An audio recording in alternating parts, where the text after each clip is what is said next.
Amém? Eu quero falar hoje sobre um tema muito especial, pouco falado, chamado miséria espiritual. Eu tive, então, viajando, visitei as 7 igrejas chamadas igrejas do Apocalipse. Nós experimentamos ali, especialmente depois disso, uma viagem ainda pela Grécia, que ficamos na segunda viagem de Paulo, capítulos 14, 15, 16, 17 e um pedacinho do capítulo 18 do livro de Atos. A primeira viagem missionária de Paulo foi uma benção. A segunda viagem missionária de Paulo começou com uma confusão. Quando Paulo sai junto com Barnabé, eles saem sem a bênção da igreja. Ele fala assim: e aí, vamos visitar de novo as igrejas que nós plantamos? Eles saem e vão para a região que a gente chama de Lídia e Frígia, hoje território de um país chamado Turquia, que fica ali situado entre o Mar Negro acima e o Mar Mediterrâneo abaixo. Era a terra do apóstolo Paulo. O apóstolo Paulo era da cidade de Tarso, e Tarso ficava onde? Na região da Lídia. Então, quando ele sai para pregar onde? Lá, no que a gente chamaria hoje, vou pregar no meu bairro, vou pregar na minha cidade, vou pregar para os meus conterrâneos. E ele planta uma igreja ali, que na verdade são chamadas as igrejas da Galácia, Icônio, Listra, Derbe, eram cidades de uma região, era uma província romana, era uma província, como era a província da Judéia, como é a província da Macedônia, eram territórios que o governo na época, o Império Romano, governava distribuindo autoridades governamentais. Pronto, Pôncio Pilatos, nos tempos de Jesus, era governador da Judéia. E ali Paulo está pregando, planta uma igreja, 2, 3, 4, volta, mas na segunda viagem missionária, logo na saída, tem uma espécie de arranca-rabo. Paulo briga com o Barnabé. E aí, gente, Paulo não quer levar João Marcos, porque o João Marcos foi um desertor da primeira viagem missionária, e Barnabé diz: não, vou levar sim, afinal de contas ele é meu primo. E ficou aquela confusão, Paulo vai para a esquerda, Barnabé vai para a direita, o evangelho continua crescendo apesar do racha. E aí o Paulo, ele queria ficar naquela região ali, da onde ele morava, da onde ele vivia, região da Frígia, região da Lídia. Só que aí o Espírito Santo começa a dizer não para ele. Ele fala assim: eu vou lá pregar em Bitínia. Ele falou assim: não vai não. Então ele vai dizer, no capítulo 15, o Espírito Santo me proibiu. Aí ele fala: então eu vou pregar na Misa. Ele: não vai não. E aí o Espírito Santo vai empurrando ele mais, se você abrir o mapa, para a esquerda, para o leste. Ele quer ficar na Turquia. Ele fala assim: você não vai ficar na Turquia. Até ele chega num lugar chamado Troade, que nós conhecemos, chamado Troia. Você lembra de Troia? Você lembra do filme Troia? Pronto, foi ali. Ele tem uma visão de um jovem macedônio que diz para ele assim: vem para Macedônia. Ele fala: Deus está falando comigo. E ele começa a plantar a igreja, ele vai para Filipos. Você lembra quando ele chega em Filipos? Ele toma uma surra, é preso, canta com Silas na prisão, vem um terremoto, o carcereiro se converte, e ele diz: crê no Senhor Jesus, será salvo tu e a tua casa. Estamos em Atos 16, 31. Ele sai de Filipos correndo, vai para a cidade de Tessalônica, toma uma surra em Tessalônica, foge para Bereia, toma outra surra em Bereia, chicoteado, apedrejado. Aí ele vai para Atenas, o povo acha que ele é tagarela. Ali ele vai levado para o Aerópago, um tribunal, e é expulso, vai para Corinto, e depois ele volta para Éfeso. E aí é o que eu quero chegar. Éfeso é o ponto de partida para a plantação de 7 igrejas: Éfeso, Esmirna, Tiatira, Pérgamo, Sardes, Laodiceia e Filadélfia. Eu fui em todas elas, mas hoje eu quero falar sobre uma delas, a igreja de Laodiceia, uma igreja morta, uma igreja que já morreu hoje, uma igreja que não tem mais fé, uma igreja que não existe mais igreja cristã ali. Estive lá, vi os pedaços daquele sítio arqueológico, mas Deus falou tanto comigo naquele lugar, e é essa mensagem que Deus colocou no meu coração que eu quero trazer para você. Diz assim: ao anjo da igreja em Laodiceia, ao líder, ao pastor, ao sacerdote, a maneira como Deus se dirige àquele pastor da igreja. Escreva, estas são as palavras do Amém, a testemunha fiel e verdadeira. O que você não é frio, o soberano da criação de Deus conhece as suas obras, sei que você não é frio nem quente, melhor seria que fosse frio ou quente. Assim, porque você é morno, nem frio nem quente, estou a ponto de vomitá-lo da minha boca. Um sentimento de náusea aqui. Você diz, estou rico, adquiri riquezas, não preciso de nada, não reconhece, porém, que é miserável. Pronto. Essa palavra aqui eu quero destacar, quero sublinhar. Digno de compaixão, pobre, cego e que está nu. Dou-lhes aconselho. Compre de mim ouro refinado no fogo, e você se tornará rico. Compre roupas brancas e vista-se para cobrir a vergonha a sua vergonhosa nudez. Compre colírio para ungir os seus olhos e poder enxergar. Repreendo e disciplino aqueles que eu amo. Por isso, seja diligente, arrependa-se. Eis que estou à porta e bato. Se alguém não ouvir a minha voz e abrir a porta, entrarei e cearei com ele e ele comigo. Ao vencedor, darei o direito de sentar-se comigo em meu trono. Assim como também venci, sentei-se com meu Pai em seu trono. Aquele que tem ouvidos, ouça o que o Espírito diz às igrejas. Amém? Aqui, Jesus está revelando uma doença. Quando você está doente, um dos sintomas que o teu corpo produz é a febre. E aí você tem calafrios, a temperatura sobe. Existem sintomas de uma pessoa febril, e a febre é um delator de que há uma infecção dentro de você. E aqui havia uma infecção dentro da igreja. Jesus vai colocar o termômetro. Então, hoje tem uns termômetros que você chega na testa da pessoa, nem encosta, você já sabe a temperatura da pessoa. Quando eu era garoto, o termômetro vinha debaixo do braço mesmo. Você estava morrendo de frio, aí a minha mãe tinha um termômetro que ela tinha que sacudir assim, ó, porque tinha lá dentro um mercúrio, né, aquela bolinha de mercúrio, ela baixava, olhava, tá com 36, aí botava debaixo do braço. Hoje o termômetro apita, solta raio laser, né, solta luz, avisa, canta, tá, 37,5, 38,5. Aquele tempo era aquilo. E Jesus, então, ele coloca o termômetro, e diz assim, não está nem quente nem frio. Então é dentro desse quadro de doença espiritual que Jesus vai se apresentar. Laodiceia é uma cidade que foi fundada muito tempo antes do apóstolo Paulo chegar lá. Muito antes do evangelho chegar lá, já existia a cidade de Laodiceia. Tinha um camarada, que não precisa decorar isso, não precisa saber disso, é só história, chamado Antíoco Tel II. Era o nome dele, não desse o nome para o seu filho, mas era esse o nome dele. Ele cria, ele cuida, ele ama uma mulher chamada, adivinha? Laodiceia. Pronto, era o nome dela. Ela amava Laodice, se faz a cidade para linda, uma cidade toda de mármore. Por que será? Porque ali do lado está o mar de Mármora. E aí tem mármore azul, verde, amarelo, branco, preto, tem todo tipo de mármore. O que ele faz? Constrói uma cidade enorme de mármore e dá para a esposa dele, que ele amava Laodiceia. Só que parece novela. Ele conheceu uma outra moça, o nome dela era Berenice. Já viu aquela loja, Quem Disse Berenice? Era o mesmo nome, não era a mesma loja. Ele se apaixona pela outra. E aí o que ele faz? Tira a Laodiceia e se casa com a outra. Ele não era cristão, não havia cristianismo, o evangelho não tinha chegado, são 3 séculos antes, tá bom, gente?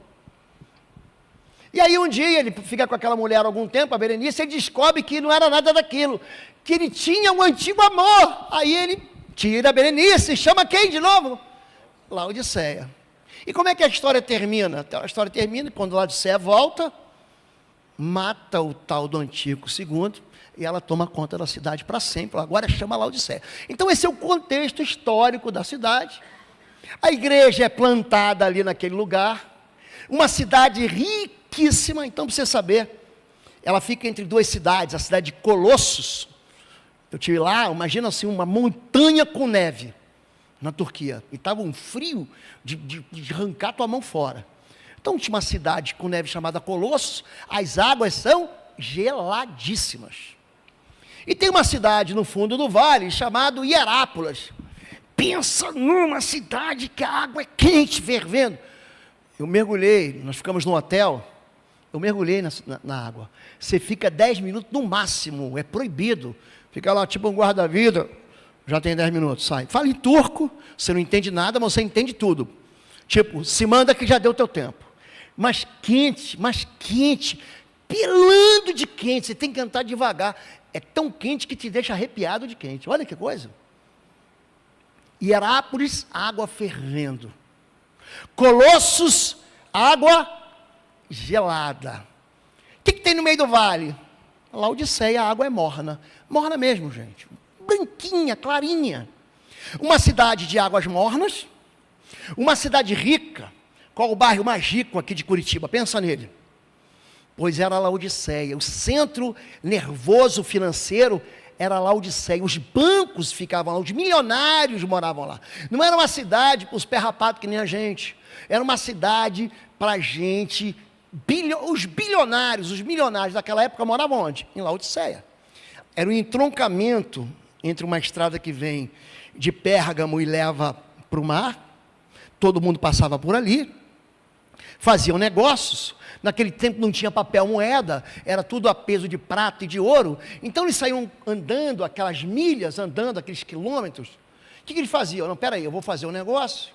Pegava o dinheiro e deixava no meio do caminho. Quem vinha lá de Tiatira, de Filadélfia e de Éfeso, cruzava com quem vinha de Pérgamo para onde? Para o mar. Então eles largavam na cidade dos bancos, na cidade rica. Olha, Jesus ia falar, você é rico, você pensa que é rico, mas eu vou te dar um conselho, ó. Compra de mim ouro puro. Mas Deus, ele fala um negócio tão... Na verdade, você é pobre. Como é que alguém que é pobre pode comprar ouro puro? Quer dizer, eles estavam montados no dinheiro, mas Jesus vai dizer que aquele dinheiro não tem valor. Número 2, lá tem um lugar, tem um pó que é tirado de uma raiz chamada raiz de Frígia. É por isso que o nome é Frígia, Lídia e Frígia. Eles pegavam aquele pó, juntavam com azeite, faziam uma pomada que funcionava como colírio. Então, era um centro de medicina, a cidade também. Era um centro de cura. Olha, Jesus vai tirar a temperatura do médico. E ele vai dizer, tua temperatura não está boa. Então, ali havia um colírio e ali havia uma lã preta que só tinha ali. Então, era uma lã que brilhava. Então, é mais ou menos o seguinte, as capas dos reis, dos nobres, dos importantes, saíam dali. Uma cidade rica, uma cidade de milionários, uma cidade de cura para os olhos, uma cidade de gente que se veste bem. Então, é esse contexto que existe dentro da realidade de Laodiceia, e Jesus está dando uma lição, ou dando um tapa com luva de pelica. Ele está avisando a igreja, a tua batata está assando. Mas primeiro ele se apresenta, eu sou o Amém. Quem está falando isso nem qualquer um. Jesus, ele dá para si mesmo, ele apresenta credenciais. Ele chega e vai dando uma carteirada, ó. Eu sou o soberano da criação, hein? Eu sou o Amém. Eu sou aquele que diz assim, ó, eu valido, eu chancelo. A última palavra é minha. Sabe quando a gente ora, que no final a gente diz amém? O meu neto, ele aprendeu a orar. Então ele só fala em nome de Jesus, a gente fala o resto, e no final ele diz amém. Quer dizer, eu concordo, está ligado na terra, eu concordo no céu. Você está aprovando de maneira irrevogável. Então Jesus está falando o seguinte, ó, vocês fazem um monte de planos, né? Mas no final quem assina o cheque sou eu. No final quem valida sou eu. A assinatura que vale é a minha. É isso que ele está dizendo para a igreja. Ele está dizendo em segundo lugar, eu sou o soberano da criação. Em Colossenses capítulo 1, a partir do verso 15, ele vai dizer coisas, olha, nele foram criadas todas as coisas no céu e na terra, coisas visíveis e invisíveis, e diz, ele é o soberano da criação.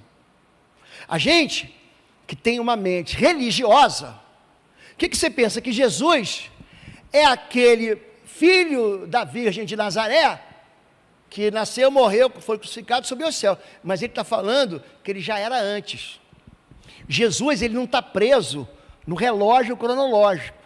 Em Apocalipse 13, 8, ele fala, ele é o cordeiro que foi morto antes da fundação do mundo. Por que ele fala isso? Porque aqui está a cruz, nós celebramos a Páscoa no domingo passado, a ressurreição de Cristo.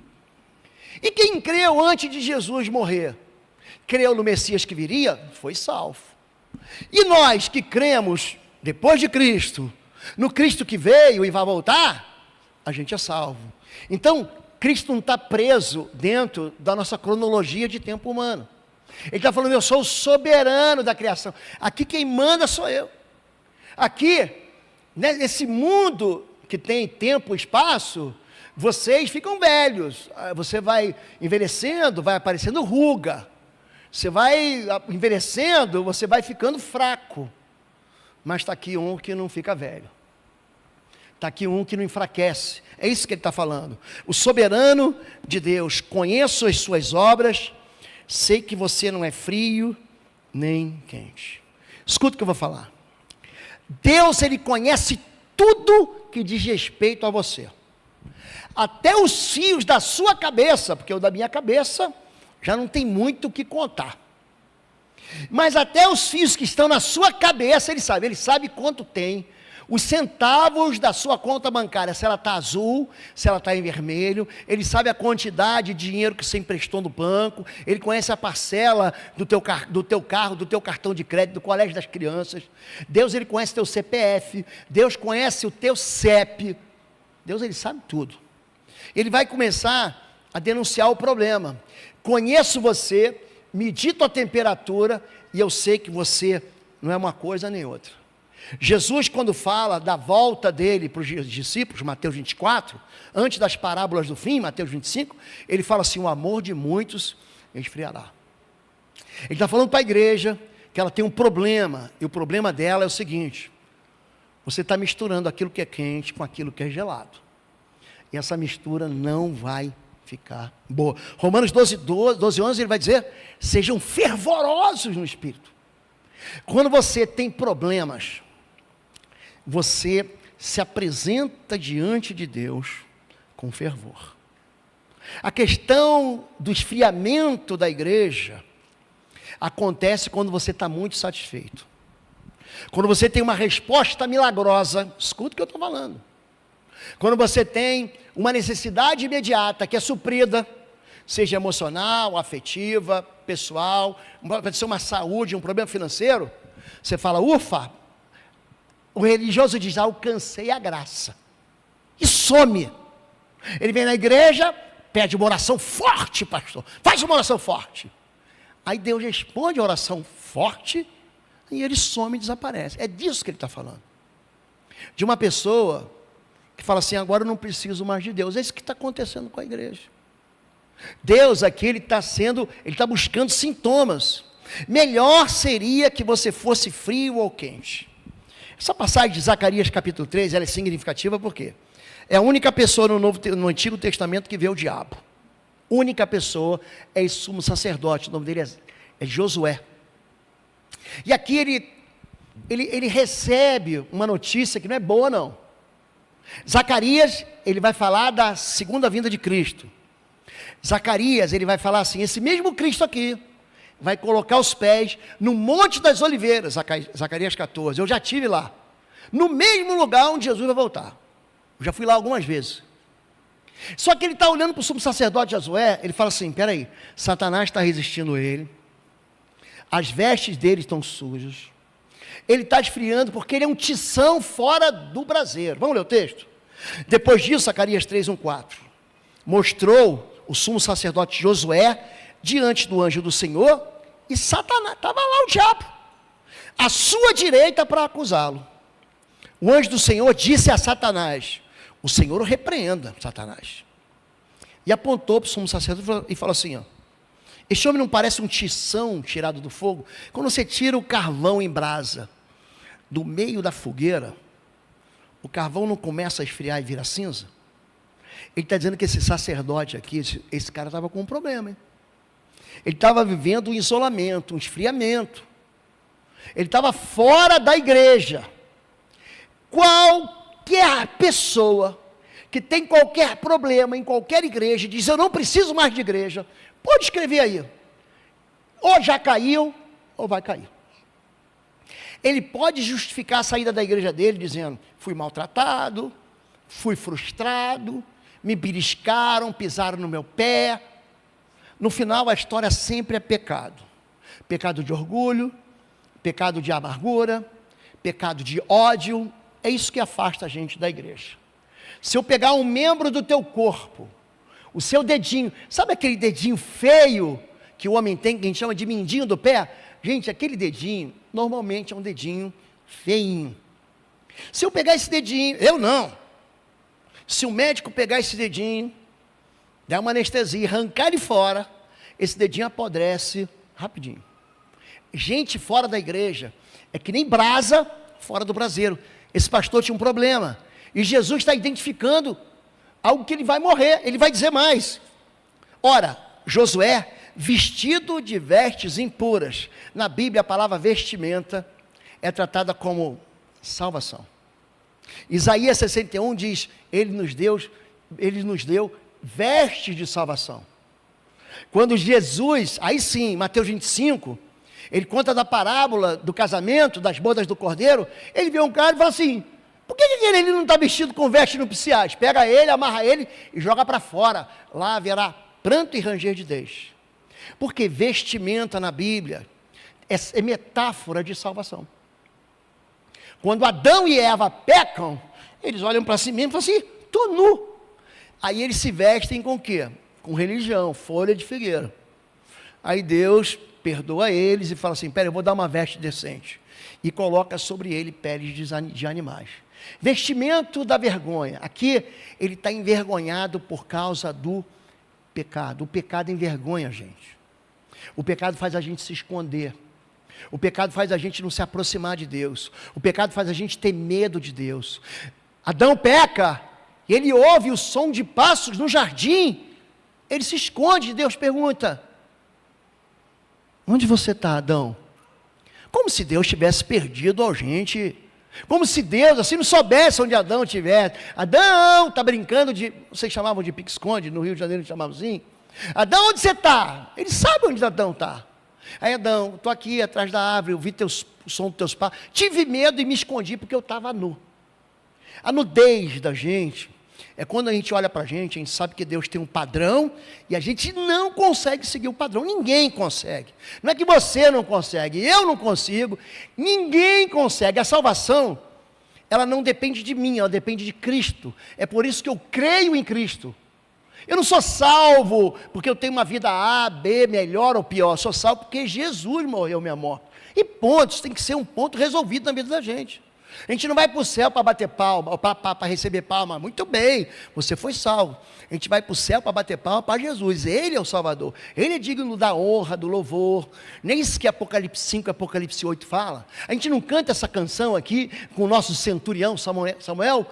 Ao único que é digno, ao Cordeiro. A ele a honra, a glória, o louvor. Nós não cantamos ao que está assentado no trono. Nós não damos para ele louvores? Pronto. Aqui as vestes do sumo sacerdote estão sujas.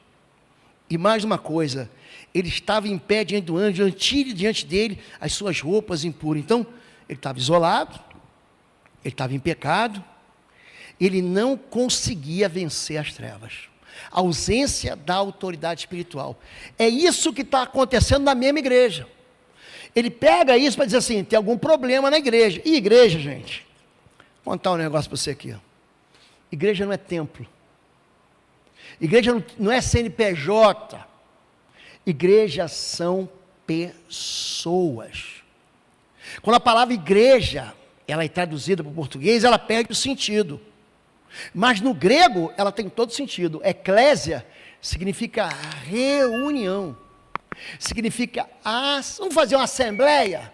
Você já foi em assembleia de condomínio? Às vezes é uma baixaria, né? Vamos numa assembleia, vamos numa reunião. Por isso que algumas igrejas são chamadas Assembleia de Deus, ou seja, Igreja de Deus. Essa é a tradução. Igrejas são pessoas. Quando Jesus voltar, ele não vai voltar para pegar telhado, caixa de som, teclado, microfone. Ele diz que quando vem buscar a igreja, vem buscar a gente. Vem buscar eu e vem buscar você. Aqui, Laodiceia, está recebendo de Deus um aviso. Escute isso. Laodiceia achava, é aquele crente que acha que ele é o cara. Melhor que você fosse frio ou quente. Levítico 6. Fala, povo de Deus, um breve intervalo aqui. Esse ano, de 25 a 27 de abril, estaremos juntos aqui em Curitiba, no único curso presencial que eu vou ministrar. Vai ser um encontro sobre guerra espiritual e aprofundamento na guerra espiritual. É um curso que nós vamos nivelar conhecimentos, vamos entregar armas de guerra para você não pode perder. As inscrições estão no www.institutoexodus.com. Também, você que quer adquirir os cursos, nós temos os cursos online no pastorlou.com e os nossos livros na plataforma pastorlou.com. Deus abençoe sua vida. A gente se encontra aqui em Curitiba em abril. Fala de uma maneira muito metafórica mesmo, sobre o fogo em nós, o Espírito Santo. Um dos símbolos do Espírito Santo é simbolizado pela água. O batismo é o batismo da água. Tem o Espírito Santo, ele é simbolizado pelo vento. Lembra de João 3? O vento sopra onde quer. Assim é o Espírito de Deus. O Espírito de Deus, ele é simbolizado pelo fogo. João Batista diz: eu vos batizo com água para perdão de pecados. Mas vem um outro depois de mim, que é melhor do que mim, melhor do que eu. Esse vos batizará com fogo e com o Espírito Santo. Levítico 6 está dizendo que o nosso coração é um altar. Deus não habita em templos feitos pela mão do homem. Deus habita aqui, ó. Você é o templo. 1 João 4,4, maior aquele que está em nós do que aquele que está no mundo. Deus fez de cada um de nós morada. O meu coração, o seu coração, tem um trono, ali Deus está. Você pode olhar para você e falar assim: será que Deus está aqui dentro? Ele está aí dentro. Ele não está fazendo a revolução na velocidade que você quer. Tem gente que fala para mim assim: pastor, por que Deus está demorando a responder? Pela mesma razão que Deus demora para castigar o homem quando ele peca. Quer velocidade? Ele pode ser veloz, para um lado ou para o outro. Deus está fazendo no tempo certo. É isso que Ele está falando da igreja. O coração da gente é um altar. Limpa a cinza, coloca lenha. Quando você vem aqui numa quarta-feira, às 8 horas, para adorar a Deus, o que você está fazendo? Você está convidando Deus para permanecer vivo no altar do teu coração. Gente que está morna nem vem para o culto. Gente que está morna nem quer congregar mais. Assim, porque você é morno, nem frio nem quente. Aí, inutilidade. Estou a ponto de vomitá-lo da minha boca. Você já botou alguma coisa assim na boca? Essas águas mornas. Tem alguém aqui que é do Rio de Janeiro, já viveu lá, ou Minas Gerais, ou ali no Vale do Paraíba, em São Paulo. Eu morei muito perto lá. A gente passava fim de semana numa cidade de Minas chamada São Lourenço. Ali tem águas em São Lourenço. Você ia no parque em São Lourenço, aí tinha água ferruginosa, água com cheiro de enxofre, água com metais. Gente, você bebia água. Falei: não, isso aqui é bom para o estômago, isso aqui é bom para a vesícula, isso aqui é bom para o fígado. Era uma água, mas era muito ruim. Mamãe falava assim: não, tem que beber. Aí eu botava e vomitava. Tem gente que só olhar para a comida já tem vontade de vomitar. Por exemplo, eu gosto de tudo que tem no mar. Tudo que tem no mar, qualquer coisa que tem no mar, eu como. Do ouriço à baleia, eu como tudo. Tudo. Ah, pesquei uma moreia, como. Pesquei um cavalo marinho, também como. Não é só o peixinho, não é só o robalo. Eu como tudo que tem na praia. Aí tem um negócio chamado ostra. Tem gente que só de olhar fala: pastor, tem uma aparência ruim, e você bota na boca, ele tem né? Por exemplo, tem gente que odeia lula, porque ela é uma carne, lula, tem peixe, tá? Então, ela tem uma carne meio que, assim, se você não cozinhar ela fica meio elástica, não gosta. Tem gente que não pode comer camarão, e se eu comer camarão, eu tenho um edema de glote, morro. Ostra, por exemplo, tem gente que vai, prova, é gostoso, bota um limãozinho. Aí ele bota, e bota não só a ostra, bota tudo para fora. Ele está falando que essa igreja é isso. Eu estou a ponto de vomitar vocês. É intragável o que vocês estão vivendo. Essa igreja não recebe nenhum elogio de Jesus. Todas as igrejas recebem elogio, todas.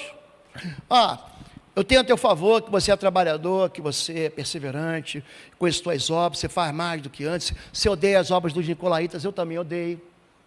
Eu tenho a favor de você isso, aquilo. Essa igreja, Jesus não vê nada no meio desse povo, nada de bom. Elias dirigiu-se ao povo e disse: até quando vocês vão oscilar entre duas opiniões? Se o Senhor é Deus, sigam-no. Mas se Baal, um demônio famoso naquele tempo, é Deus, sigam-no. O povo, porém, nada respondeu. Quando você fica em cima do muro, é isso que ele está dizendo. Deus não gosta de gente que fica em cima do muro. Tiago, capítulo 1, diz assim, você que tem ânimo dobre, arrependei-vos, purificai as vossas mãos, pecadores. É gente que uma hora é de Deus, outra hora é do diabo. Ele fica sempre em cima do muro. Você é de Deus ou do diabo? Não sei, eu estou pensando. É disso que ele está falando, é esse diagnóstico que ele vai dizer. Essa patologia, ela acontece por quê? Porque ele mesmo está dizendo assim, eu não tenho problema. Você diz, estou rico, adquiri riquezas, não preciso de nada, eu não preciso ser crente. Quer ver um negócio que intimida você? Você vai falar de Jesus em qualquer lugar. Qualquer lugar. Eu estou lá na Grécia, fui falar para uma pessoa, um brasileiro. Falei assim, mas não pode ser fanático. O que ele está dizendo para mim? Você não precisa ser tão santo. Pode pecar. Qual o problema de vez em quando a gente experimentar um problema que não existe? Um meio justo, legítimo. Não existe uma maneira de você abrir a porta do pecado sem que o pecado destrua uma área da sua vida, porque o salário do pecado é morte. Jesus foi castigado naquela cruz por causa daquele pecado que você acha que esse pecado é legítimo. É isso.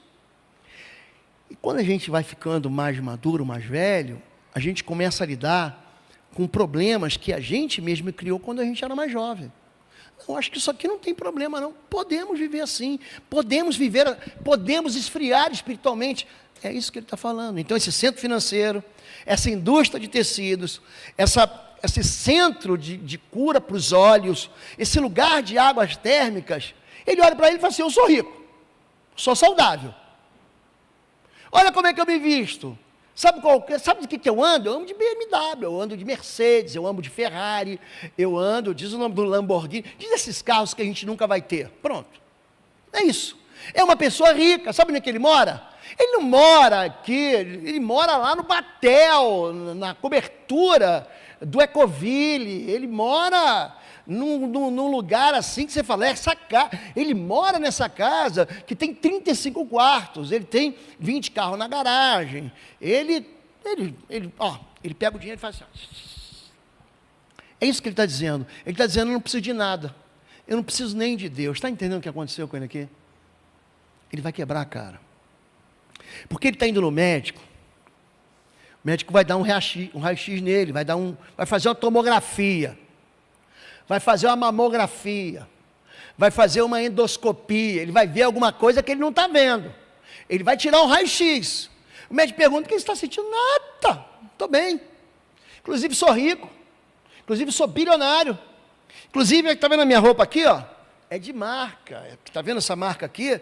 Não é para qualquer um não, isso aqui, esse sapato aqui, custou $100 mil, eu sou rico, estou saudável, não tenho uma dor no corpo, não tenho um problema de saúde, nunca tive, nem uso óculos, não tenho cárie no dente, eu estou bem, e tem mais, além de eu me vestir bem, de ser rico, eu estou num lugar que é um lugar de cura, minha casa, está comigo, está com Deus, isso que ele está dizendo, só que aí Deus vai mostrar para ele o que está acontecendo, você diz que você não tem problema, mas eu estou vendo que você, que diz que é rico, que adquiriu riquezas, que era o centro financeiro, Wall Street, daquele tempo, você tem 5 problemas. Número 1, você não tem imunidade.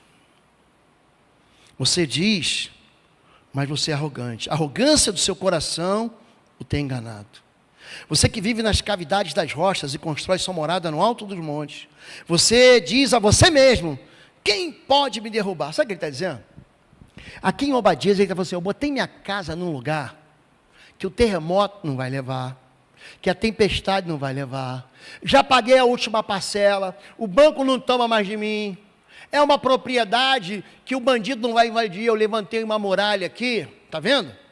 Ninguém nunca vai me atingir. Eu tenho para-raio, se vier raio. Se vier uma pandemia, eu tenho uma geladeira com um monte de vacina. E se eu não tiver vacina, tem um helicóptero aqui na minha casa que vai buscar a vacina. E se eu não puder ir no médico, eu trago o médico, é o UTI para dentro de casa. É isso que ele está dizendo. E Deus falando assim: você está com um problema sério. Olha o que eu vou dizer para você. Vida boa não é sinal de bênção de Deus. Vou repetir, hein? Vida boa não é sinal da bênção de Deus. Milagre na tua vida não é sinal de bênção de Deus. O povo de Israel saiu do Egito, e eles dos 40 anos, eles viram milagre. Não houve nenhum momento na história do mundo que houvesse tanto milagre quanto o tempo que o povo de Israel ficou no Egito. Ficou no deserto, perdão. Chovia pão todo dia. Vai na padaria? Não, eu vou sair aqui para fora da tenda, manda aqui 3 pães franceses, um sonho de nata. E vinha tudo na mão dele. Eu quero comer carne. Aí Deus mandava as codornizes. Eu quero beber água. Peraí que eu vou na rocha, e vem água. Eu estou com calor. Aí durante o dia vem uma nuvem para proteger do calor. Eu estou com frio. Aí durante a noite vem uma coluna de fogo para me guiar. Milagre, milagre, milagre, milagre. Dos 2 milhões de pessoas que saíram do Egito, que viram milagres, só 2 entraram na terra da promessa. Só 2, Josué e Caleb. Josué filho de Nun, Caleb filho de Jofoné. Escuta o que eu vou dizer.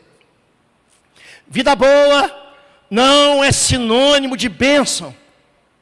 Naquele dia, muitos dirão: Senhor, Senhor, em teu nome expulsei demônios, fiz maravilhas, profetizei. Jesus diz: partai-vos de mim, vós que praticais a iniquidade, eu nunca vos conheci. Número 2, ausência de realidade. É gente que vive na Disneylândia pessoal. Não reconhece, porém, que é miserável. Estão falando de miséria espiritual. Digno de compaixão, pobre. Aquele cara que é o dono é o banqueiro, é o Donald Trump. O Donald Trump tem uma fortuna bilionária. A justiça americana multou ele com 30 milhões de dólares. É dinheiro do cafezinho dele. 30 milhões de dólares não é nada para o Trump. O que é isso? Ele não vai ficar mais pobre? Como que alguém que é bilionário vai ficar mais pobre por causa de 1 milhão? Que é isso? Ele está morrendo de rir. Você viu ele desesperado, pedindo para a justiça: promove aí um efeito suspensivo disso aí? Não tem. Jesus lhe respondeu: não são os que têm saúde que precisam de médico, mas sim os doentes. Eu não vim chamar justos, mas pecadores ao arrependimento. O problema é quando a gente acha que a gente é melhor do que os outros. O problema é quando a gente faz um julgamento e a gente se acha mais merecedor do que... Esse é o problema de Laodiceia. A miséria dela é que ela não consegue olhar para ela como um problema. Problema nos outros. Ih, pastor, meu vizinho, aquele feiticeiro, aquele macumbeiro, aquele assassino violento, estúpido, cavalo, tão duro, um ranzinza, um medíocre.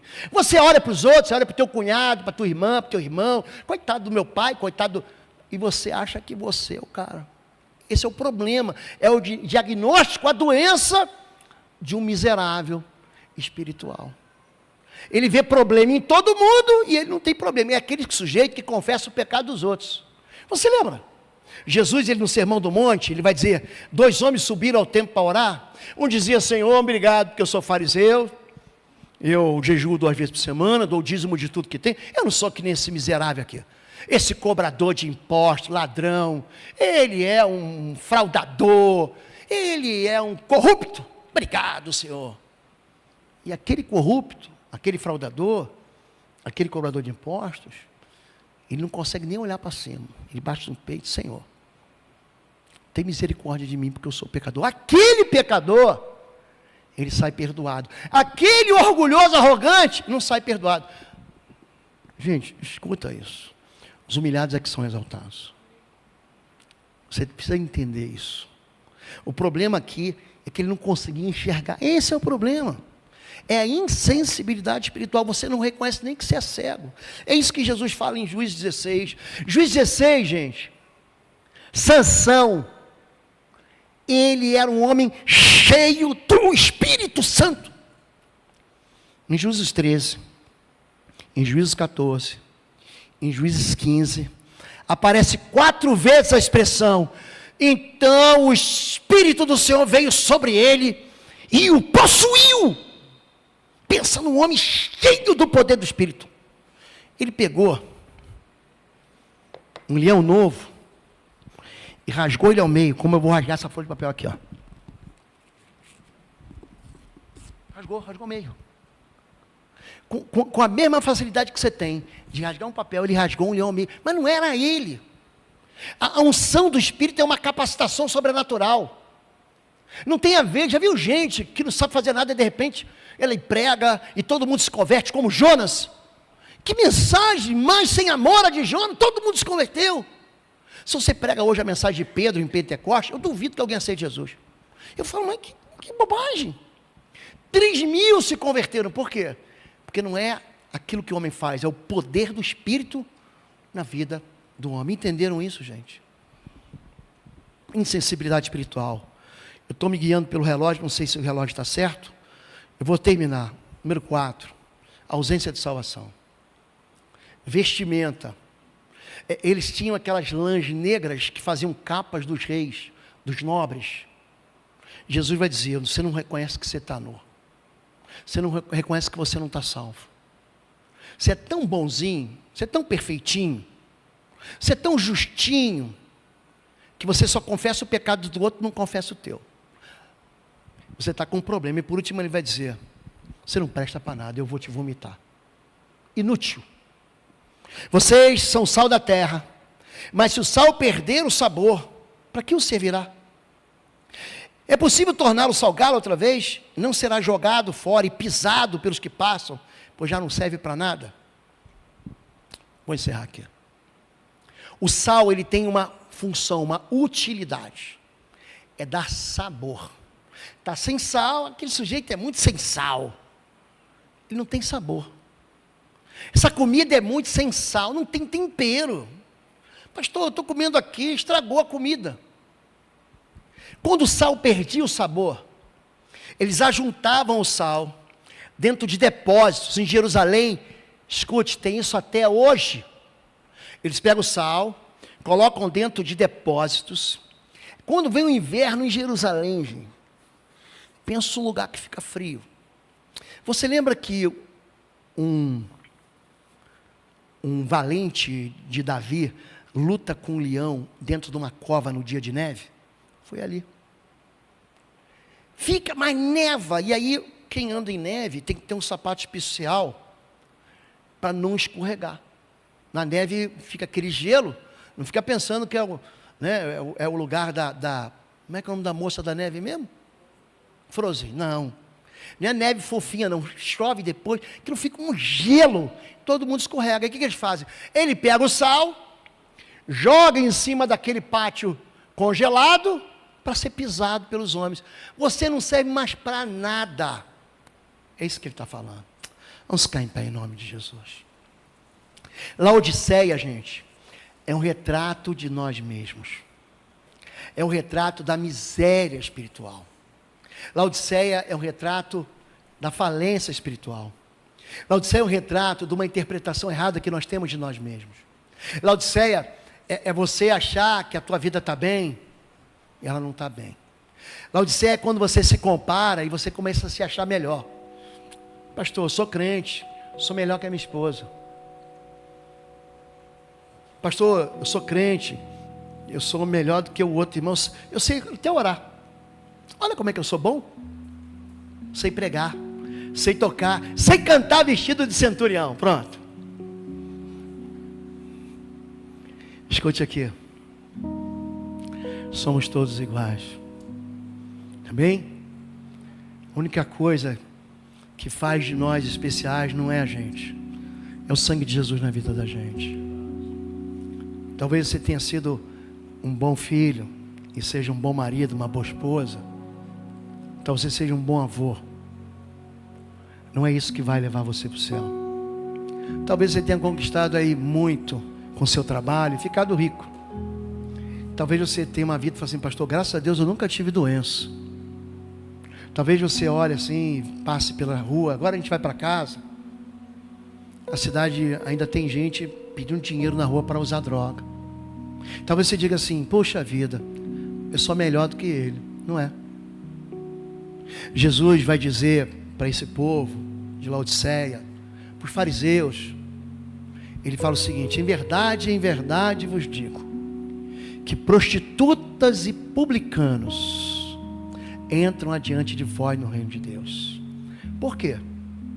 Porque a prostituta se converteu, se arrependeu. Olha lá ela ia ser apedrejada, mas e agora? Ela é testemunha da ressurreição. Não é a tua sexualidade, não é a tua imoralidade, não é a tua deficiência, não são cicatrizes da derrota. Aprende isso. Deus ele não compara a gente desse jeito. Ele coloca todo mundo debaixo da mesma lei. Todos pecaram e destituídos estão da glória de Deus. Então, quando você acha que você foi injustiçado e você é melhor do que o teu algoz, pastor, sabe o que ele fez comigo? Você se compara e você se acha melhor. Não somos melhores. Quando a gente reconhece que a gente é pobre, cego, nu, que a gente precisa de salvação, aí as coisas resolvem para a gente. Eu posso orar por você? Posso orar? Feche teus olhos. Deus tudo vê, conheço tuas obras. Eu sei que você não é quente nem frio. Eu vou dizer para você: Deus sabe exatamente o que você é. Aprenda algo. Você está com necessidade, não está? Fala a verdade, você não tem uma necessidade? Olha o que eu vou dizer. Deus não ouve necessidades. Vou repetir. Deus não quer saber das suas necessidades. Deus ouve fé. Não interessa se a tua necessidade é grande ou pequena, é milionária, bilionária. Não interessa que a tua necessidade é uma doença que tem cura ou não tem cura. Não importa qual a tua necessidade. Sabe o que importa no final? Somente a tua fé. Deus faz milagre. Não é porque a pessoa tem necessidade. Ai Deus, eu tenho necessidade. O meu vizinho ganha ou não ganha. Não é isso. Deus se move por fé. Porque sem fé é impossível agradar a Deus. Se você tem fé agora, você tem fé, coloca a mão no seu coração aí. Pode dizer para Deus: eu tenho fé que essa necessidade vai ser suprida. Eu tenho fé que o Senhor perdoa os meus pecados. Eu tenho fé que o meu passado é apagado para sempre. Eu tenho fé que as minhas iniquidades, as minhas fraquezas, os meus tropeços são perdoados em nome de Jesus. Eu tenho fé que aquilo que eu tenho buscado o Senhor vai suprir. Eu tenho fé que o Senhor vai fazer um milagre na minha vida. Eu tenho fé. Eu olho para mim e eu reconheço que eu sou pobre, cego, nu. Eu não consigo enxergar, eu reconheço isso. Eu tiro do meu coração toda soberba, toda arrogância, todo orgulho. Mas hoje eu me encho de fé naquele que pode me vestir, naquele que pode me dar salvação, naquele que pode purificar a minha vida, naquele que pode abrir meus olhos espirituais, naquele que um dia eu achei que era inútil, que eu ia ser vomitado, mas hoje eu quero experimentar o calor do Senhor. Eu quero experimentar o fogo do Senhor. Pai, em nome do teu Filho Jesus, nós queremos confessar que a tua palavra é tão viva, Senhor Deus. Uma palavra escrita há 2000 anos. Parece que foi escrita hoje, Senhor Deus. Nós queremos confessar, Deus, a nossa inutilidade. Tira do nosso coração todo orgulho. Pai, a gente gosta de se comparar, a gente gosta de se amostrar, de parecer bonitinho aos teus olhos, mas todos nós ficamos nus diante do Senhor por causa do pecado. A gente nasce assim. Nós queremos dizer que nós nos arrependemos. Nós queremos dizer aqui, com a mão no coração, que a gente quer sobre nós o sangue do perdão. Nós queremos dizer aqui, Pai, que o Senhor tem um colírio para os nossos olhos, para a gente enxergar onde a gente está errando, para a gente consertar. Nós queremos dizer, Senhor Deus, que o fato da vida ser boa não é um reconhecimento que o Senhor está provando que a gente está fazendo. E o fato da vida estar ruim também não significa que o Senhor está reprovando aquilo que a gente está fazendo. Porque cada um de nós é provado, cada um de nós é testado, cada um de nós, Senhor Deus, amadurece de glória em glória. Quero abençoar o teu povo. Retira toda a miséria espiritual do teu povo. Retira todo orgulho da gente, Pai. Todo medo da gente se encontrar contigo. Nós queremos te chamar de Pai. O Senhor é o Pai nosso que está nos céus. Em nome de Jesus, sou o nosso papai. Papai, vem no socorro da tua igreja. Não deixa ninguém se perder. Não deixa aqueles que estão frios, Pai, se perderem. Nem aqueles que estão mornos. Tira essa mornidão espiritual. Enche-nos do teu fogo. Enche-nos do teu poder. Coloca um selo no teu povo. Coloca uma marca, Senhor Deus, eterna de propriedade, porque são teus filhos, propriedade exclusiva do Senhor. Nós oramos assim, em nome de Jesus, amém. Você pode dizer amém comigo, querido? Deus abençoe sua vida.